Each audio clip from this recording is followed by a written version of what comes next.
اور میں کیا چاہ رہا ہوں، قوم پتہ کیا چاہتی ہے؟ قوم کامران چاہتی ہے کہ آپ زبیر صاحب سے یہ پوچھیں کہ اسی معاشی حالات میں اسی خزانے کے ساتھ عمران خان 400 ارب روپے کا ہیلتھ کارڈ دے رہا تھا، صحت فری میں علاج ہو رہا تھا پاکستانیوں کا. اسی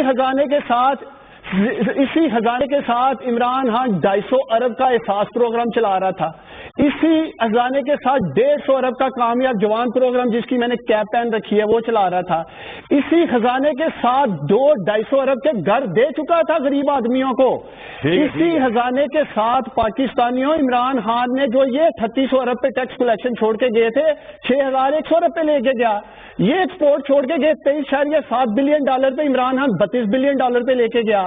یہ لوگ آپ کی لاسٹ انویسٹنگ انڈسٹری کہاں چھوڑ کے گئے؟ وہ 150% اس کی انکریز کی جاتی ہے. فارن ریمیٹنس یہ 33.7 ارب ڈالر پہ چھوڑ کے جاتے ہیں. میرا لیڈر 31.7 بلین ڈالر پہ لے آتا ہے. بالکل یہ آپ کا پوائنٹ صحیح ہے، جو آپ کا پوائنٹ صحیح ہے، آپ کا پوائنٹ ویلڈ ہے کہ آپ نے مشکل ترین حالات میں آپ کہہ رہے تھے ہیلتھ کارڈ بھی دے رہے، سب کچھ کر رہے تھے. یہ ضرور ان کو جواب دینا چاہیے کہ یہ سب کچھ کیوں نہیں کر پا رہے.